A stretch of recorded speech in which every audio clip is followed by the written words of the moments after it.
bertemu lagi dengan saya, Feby Yuhandayani, dengan NIM K33232.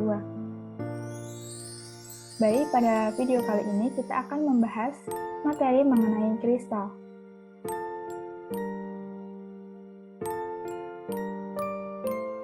Nah, apa saja yang akan kita bahas pada video kali ini? Kali ini kita akan membahas yang pertama mengenai definisi apa itu kristal. Yang kedua ada sel satuan, lalu yang ketiga struktur kristal, dan yang terakhir ada sistem kristal. Yang pertama adalah definisi dari kristal.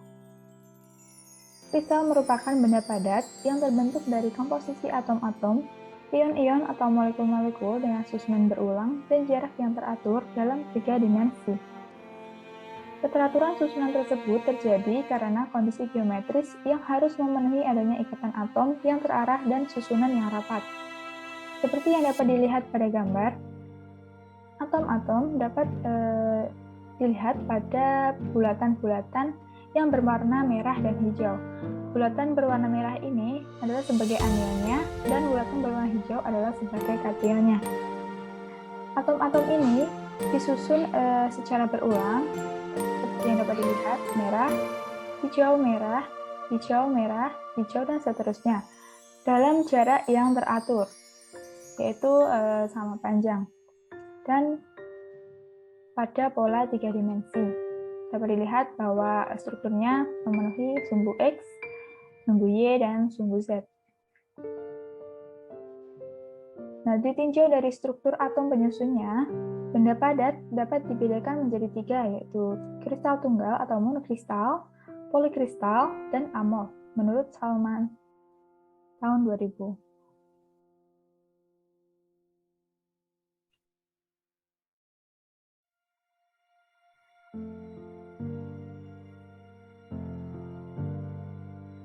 Nah, pada kristal tunggal, atom atau penyusunnya mempunyai struktur yang tetap karena atom-atom atau molekul-molekul penyusunnya tersusun secara teratur dalam pola 3 dimensi dan pola-pola ini berulang secara periodik dan dalam rentang yang panjang tak terhingga. Polikristal dapat didefinisikan sebagai kumpulan dari kristal-kristal tunggal yang memiliki ukuran yang sangat kecil dan saling menumpuk yang membentuk benda padat. Sedangkan struktur amorf menyerupai pola yang hampir sama dengan kristal, akan tetapi pola susunan atom-atom, ion-ion atau molekul-molekul yang dimiliki tidak teratur dan dengan jangka yang pendek.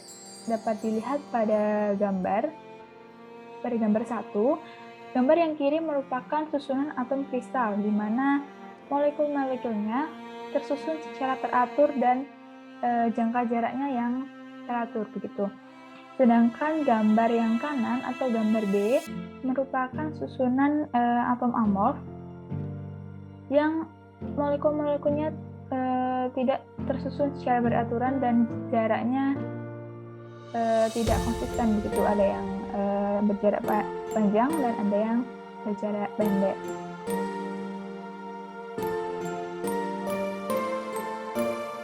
Nah, alat untuk menentukan struktur kristal dengan sinar X adalah XRD atau X-ray diffraction, di mana dengan alat ini dapat diketahui struktur kristal dari hasil XRD yang diperoleh. Seperti yang ditunjukkan pada gambar 1 ini, adalah hasil XRD dari ZNO, di mana hasilnya adalah diperoleh intensitas yang tinggi dan pola yang beraturan begitu. Pada gambar yang atas, intensitas tertinggi ditunjukkan pada nomor 101. Begitu pula dengan gambar yang di bawahnya, di mana jika suatu hasil XRD didapatkan hasil dengan intensitas yang tinggi dan beraturan, maka dapat diketahui bahwa struktur dari senyawa yang diamati adalah kristal.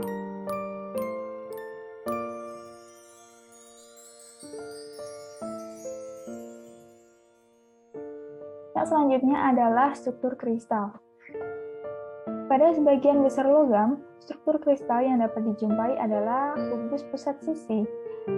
FCC atau face center kubik, kubus pusat ruang, BCC atau body center kubik, dan tumpukan padat heksagonal atau hexagonal closed packed atau HCP. Pada kubus berpusat badan atau body center kubik BCC, atom terdapat pada setiap sudut kubus yang ditambah dengan satu atom yang berada dalam kubus. Contoh logam yang mempunyai struktur kristal ini adalah Fe, Cr, Li, Mo, W, dan V. Adapun bilangan koordinasinya adalah 8 yang dapat kita ketahui bahwa atom-atom tetangga atau atom yang paling dekat dengan atom pusat adalah ada 8 atom begitu. Selanjutnya, sel satuan dari BCC ini adalah 2 atom per sel satuan dengan nilai APF 68%. Pada struktur kubik berpusat muka atau face center kubik FCC, atom terletak pada setiap sudut yang ditambah dengan masing-masing satu atom di permukaan kubus. Contoh logamnya ada Fe, Al, Cu, Ni, dan Pb. Dengan bilangan koordinasi 12, dan sel satuannya 4 atom per sel satuan dan nilai APF 74%. Selanjutnya ada hexagonal closed packed atau HCP. Permukaan atas dan bawah terdiri dari 6 atom yang membentuk dengan heksagonal dan mengelilingi satu atom di tengah.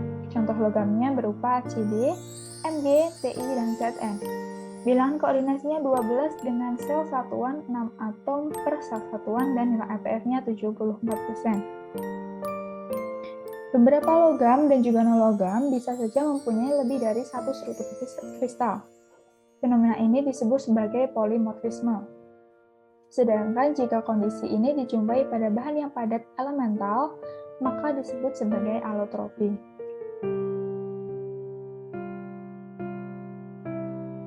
Nah, ketika menerangkan struktur kristal, atom atau ion dilukiskan sebagai bola padat yang model ini disebut sebagai model bola keras atom, di mana setiap bola akan menyinggung bola terdekatnya.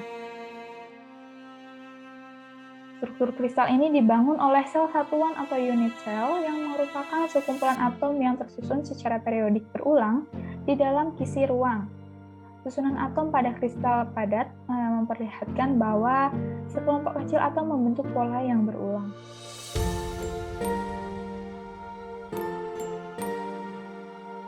Nah, pada suatu sel satuan, 3 buah sumbu merupakan sumbu kristal teratur yang berhubungan dengan atom atau ion yang sama.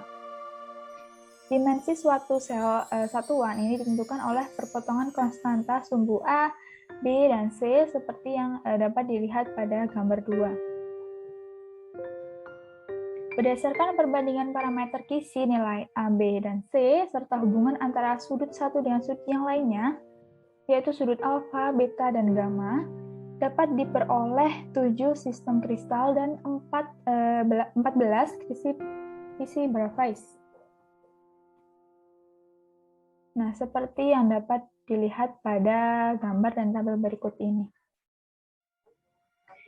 Sel primitif diberi tanda sebagai huruf P, lalu sel dengan simpul kisi yang terletak pada pusat dua bidang sisi yang paralel diberi tanda sebagai huruf C atau center. Sel yang simpul kisinya di pusat setiap bidang kisi diberi tanda F atau face, dan sel dengan simpul kisi di pusat bagian dalam sel unit ditandai sebagai huruf I atau inti. Nah, seperti yang dapat dilihat pada tabel, 7 sistem kristal yaitu kubik, monoklinik, triklinik, tetragonal, ortorombik, trigonal atau rombohedral, dan heksagonal.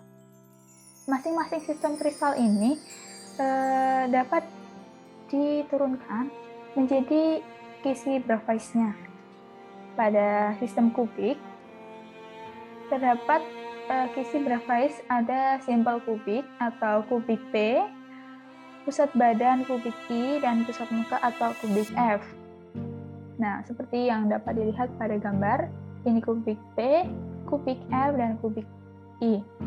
Selanjutnya pada monoklinik, terdapat dua sisi grafait, yaitu monoklinik P dan monoklinik C.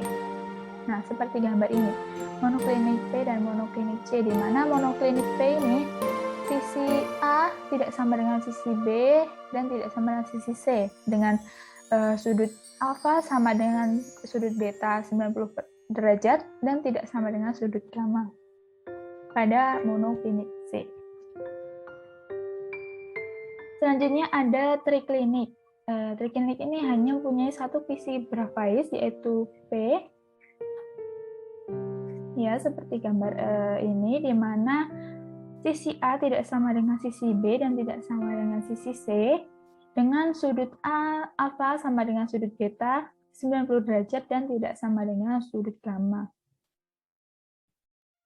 Yang selanjutnya adalah tetragonal. Tetragonal ini mempunyai dua sisi grafais, yaitu tetragonal P dan tetragonal I. Di mana tetragonal P sisi A sama dengan sisi B dan tidak sama dengan sisi C. Sedangkan tetragonal I, sudut alfa sama dengan sudut beta dan sama dengan sudut gamma 90 derajat. Nah, selanjutnya ada ortorombik, di mana ortorombik ini mempunyai 4 sisi grafais. Ada ortorombik P, C, I, dan L, seperti yang dilihat pada gambar ini. Sebelah kanan ini ada ortorombik P, C, I, F, dan ortorombik I. Selanjutnya ada trigonal atau rombohedral, hanya mempunyai satu sisi grafais, yaitu trigonal P. Lalu yang terakhir ada heksagonal. Heksagonal ini juga hanya mempunyai satu sisi grafais, yaitu heksagonal P. Gitu.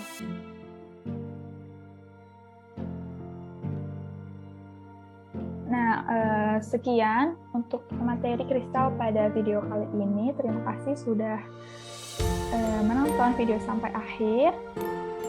Sampai jumpa di video-video lainnya. Terima kasih.